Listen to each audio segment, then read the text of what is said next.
इधर देखो, वर्ग बनता कैसे? दो संख्याओं का गुणा।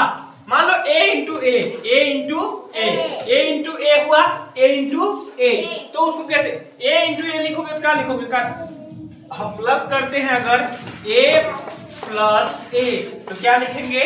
2a। क्या लिखेंगे? 2a। दो ठो a, क्या लिखेंगे? 2a। लेकिन अगर a इंटू ए हो तो क्या लिखेंगे? a square. क्या लिखेंगे? a square. क्या लिखेंगे? a square. हाँ, तो वही होता है किसी संख्या का अगर मान लो हमको 2 का स्क्वायर निकालना है, क्या लिखेंगे?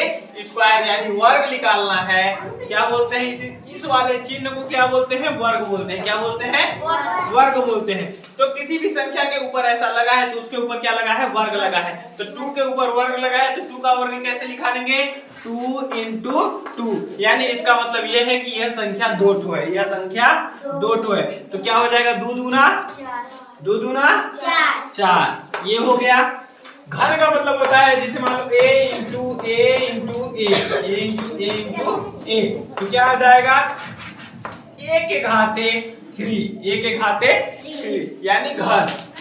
इंग्लिश बोलते हैं क्यूब। क्या बोलते हैं? Cube. a into A into A, a के घाते क्यूब, ठीक, या a के घाते घन। इसी को बोलते हैं a के घाते 3। जैसे अगर घात बड़ा होता जाता है तो उसको a के घाते 4, a के घाते 5, a के घाते 6 बोलते हैं, ठीक ना। इसको बोलते हैं घातांक। इसको बोलते हैं घातांक। और इंग्लिश में बोलते हैं पावर। इसका पावर बोल ये बता रहा है हमारा पावर कितना है। हमारा पावर कितना है? 3 है, ठीक। हाँ, तुम लोग को पावर ही बोलेंगे इसको, ठीक। इसके पावर में कितना है? 3 है। इसके पावर में कितना है? 2 है, ठीक।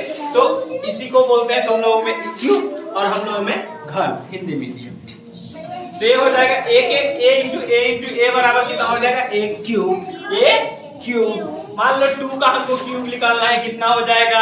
तो ऐसे लिखेंगे हम 2 इंटू 2 इंटू 2 इक्वल टू 2 दूना, और यहाँ हो गया 4।